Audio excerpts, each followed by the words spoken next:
I do want to jump over to the Bills because they're coming off of a dominating win against the Patriots, 38-9. Josh Allen slinging it, looks great. And they look like a team that could maybe go up against the Chiefs. And I do think the Chiefs are another team. They've played 7 straight one-score games, and they've won all of them. And when you get into one-score games, and now you've won 7 in a row, when's the time where you lose it?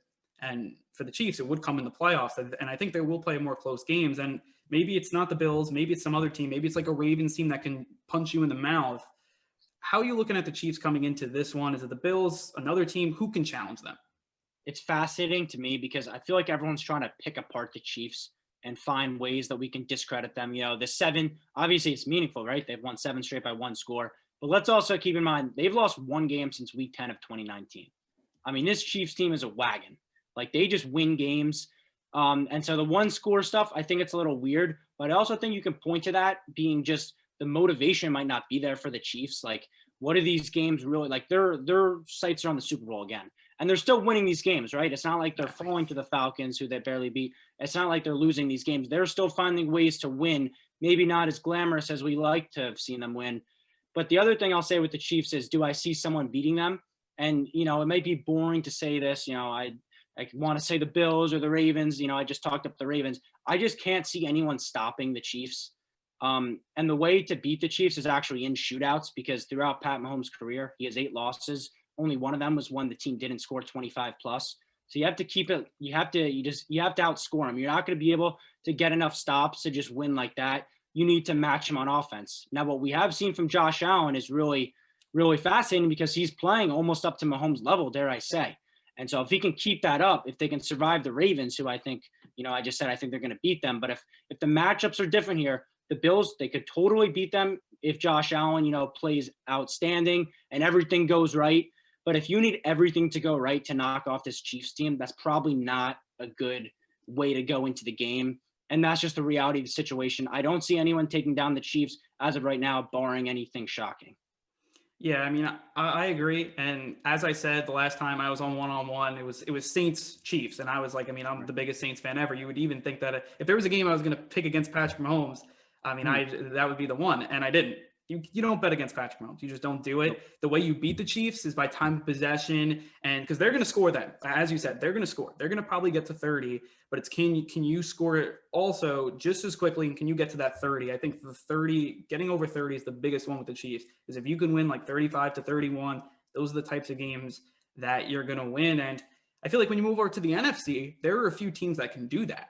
When you look at what Green Bay is doing, what the Saints are doing, even though they did lose by 3, I think that's also something that, those two teams, obviously you have Russell Wilson too, who we all know is dangerous. If he gets a shot, I think the NFC, it's not as much as the teams who's going to get in, because we basically know that. It's going to be maybe the Bears, maybe the Cardinals. But, I mean, that's kind of, I think the bigger conversation here is who is the king of the NFC, and, Packers, Saints, Seahawks, which one's the best? Right. And right now I have to lean Packers just on the fact that they're going to get the bye. I mean, you look at the past Super Bowl, obviously, you can never count Tom Brady and the Bucks out, but they're going to have to win 3 road games to get there. I know the fan stuff, you can talk about how this year will be the year. We see that, but I just don't think that's that likely. And am I going to pick Aaron Rodgers to win 2 games at Lambeau over someone else to win 3, including 1 at Lambeau? Yeah, I'm going to do that. The Packers right now, Rodgers is also way better than he was last year. That's important to note, because they went 13-3 last year and got to the NFC Championship game, and Rodgers is way better. Like, he has 18 more passing touchdowns than last year. He's probably the MVP right now, him or Mahomes. I think with Mahomes sitting, it'll be Rodgers. But anyway, do I see anyone knocking them down? Your Saints, I think we talked about this the other day. I just can't see Drew Brees winning at Lambeau on the road in the cold outside. I'm sure you could tell me why I'm wrong in a second, but the Seahawks are the one team I think is a little interesting, just because their defense is trending in the right direction. They lead the league in sacks since week 9, which is when Carlos Dunlap got traded to them. It's when Jamal Adams returned from injury. So they are getting after the quarterback after their dreadful start to the year. And they're also number 2 in pass defense since week 12 as well. And we just saw them hold the Rams to 9 points. So the way their defense is playing, and the way Russell Wilson can throw the ball, and they're able to keep every game, I feel like, close, weird, ugly. Could they force the Packers, the Saints to do that? I think they could. But right now, I wouldn't bet against Rodgers 2 games at Lambeau Field. It's just too easy for me not to pick that. Yeah, and I do think that right now the Packers are the favorites, and I think a lot of people are going to call them the favorites. I think that the Saints have definitely could beat them in Lambeau. I think that's something that a lot of people don't like to talk about, and that's why I'm going to take the Saints team to do that. And I think a lot of people don't think Breeze is playing good right now, and a lot of people forget. And I really have been watching, ESPN or whatever. I feel like a lot of people are forgetting that the offensive player of the year from 2019 is not playing for the Saints right now, and he will be for the playoffs. And that's Michael Thomas. And he helps the Saints. I was just talking about time of possession, beating the Chiefs. And that's kind of similar with Aaron Rodgers, too. You got to be able to keep him off the field. And Michael Thomas helps the Saints a ton with that. Like, he's a guy that's going to, convert first downs. I know a lot of people like to call him, the slant boy or whatever, but he converts first downs. He's going to come up in big situations. And then you add it with Alvin Kamara, who just scored 6 touchdowns. He looks at the best that he's looked all season. And Drew Brees, the one thing I do want to say, people say that he's not fully recovered off of that ribs injury. This game, he completed and attempted more passes, 15 to 20 yards, than he did 10 yards or less. So he's still moving it down the field, and slowly but surely, but he is doing it. Add Michael Thomas to the mix, add all-pro punt returner Deontay Harris to that mix as well. I don't know, I'm really liking how the Saints team's looking right now, and again, we don't know how the seeding's exactly going to work out, but it's looking like the Packers will get that number 1 seed. I mean, to me, it's just really interesting. Also, the Seahawks, what you're saying, I mean, to me, you never bet against Russell Wilson. I mean, he's a guy that I think people forget about almost.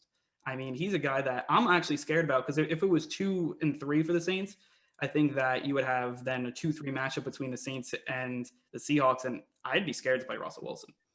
Yeah, and it should be noted too, the reason that the Packers don't have the number 1 seed locked up is because if they lose to the Bears and the Seahawks win, they jump them. They jump the Saints too, because the Saints did lose to the Packers.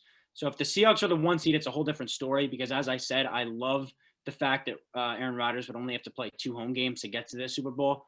And the one thing I will say about the Saints, obviously you just made a great case. Drew Brees, his arm has been getting questioned, but as you said, it looks like it's looking better. Maybe the rest with the injury helped him come back because he's maybe stronger. There's been a weird dynamic the last few years. You can talk about the refs in 2018 all you want. They still should have won that game. They got the ball first in overtime.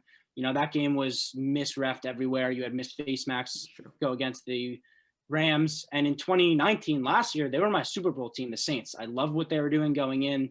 You're playing at the Dome. I expect you to win every time in the playoffs. And they were dropped one to Kirk Cousins. Yeah, it was a shocker. So there is just a weird dynamic of them, recently not living up to these big games. Obviously, the year before, 2 years ago or 3 years ago, you had the Minneapolis Miracle, which I won't necessarily fault them for that. But there's a weird persona going on, and it's just like, do I want to go to the well again? Do I want to pick the Saints again? Because I picked them last year and the year before. I really want Brees to get 2 before he's gone. Obviously, you do as well, being the Saints fan. But, Aaron, as I keep repeating this, Aaron Rodgers, 2 games in Lambeau, it's simple enough for me.